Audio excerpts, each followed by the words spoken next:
আমাদের সবার জীবনে এমন কিছু অভ্যাস আছে তাই না, যেগুলো বদলাতে গিয়ে আমরা রীতিমতো হিমশিম খাই।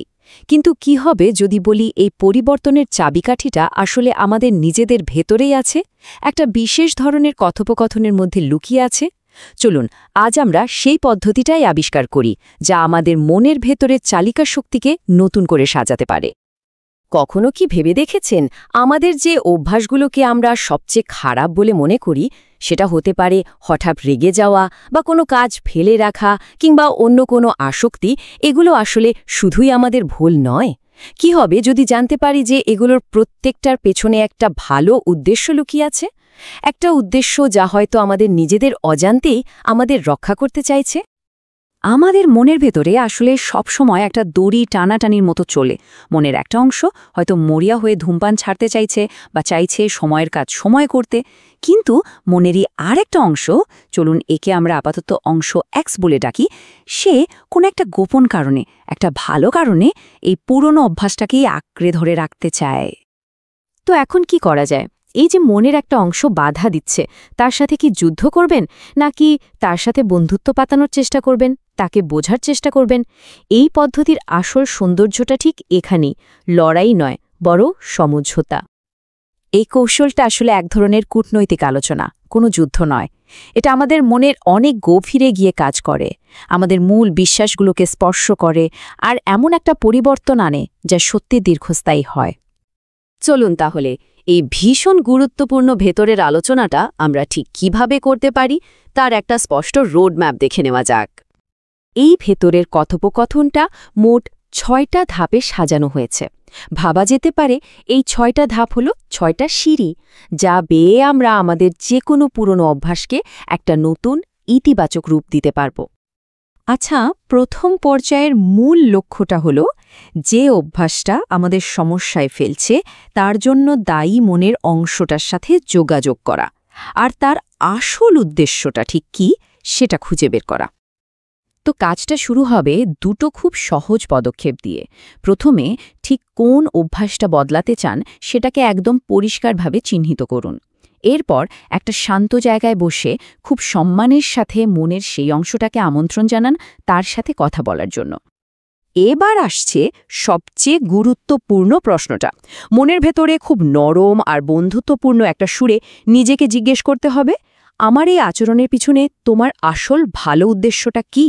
খেয়াল করুন, প্রশ্নটা এটা নয় যে আচরণটা কেন হচ্ছে, বরং এটা আমাদের জন্য ভালো কি অর্জন করতে চাইছে। এখানে একটা কথা মনে রাখা খুব জরুরি, এটা কিন্তু কোনো দৌড় প্রতিযোগিতা নয়।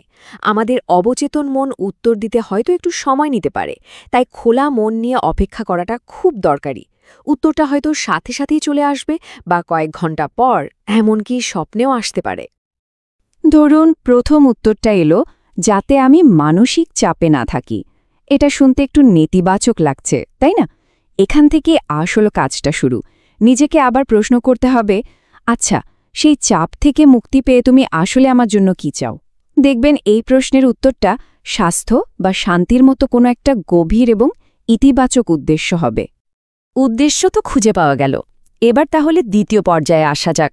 এই পর্যায়ে আমরা মনের সাথে মিলেমিশে কাজ করব, আর সেই ভালো উদ্দেশ্যটা পূরণ করার জন্য আরও স্বাস্থ্যকর, আরও ভালো উপায় খুঁজে বের করব। একবার যখন স্বাস্থ্য বা শান্তির মতো মূল উদ্দেশ্যটা পরিষ্কার হয়ে গেল, তখন আমরা আমাদের মনের আরেকজন শক্তিশালী সদস্যের কাছে যাব, আমাদের সৃজনশীল অংশ। তাকে দায়িত্ব দেওয়া হবে এই উদ্দেশ্যটা পূরণের জন্য একদম নতুন কিছু উপায় বের করার।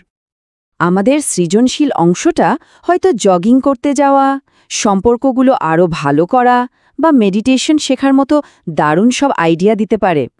মূল ব্যাপারটা হলো তাকে বলতে হবে যেন সে অন্তত ৩টে নতুন এবং কার্যকর বিকল্প খুঁজে বের করে।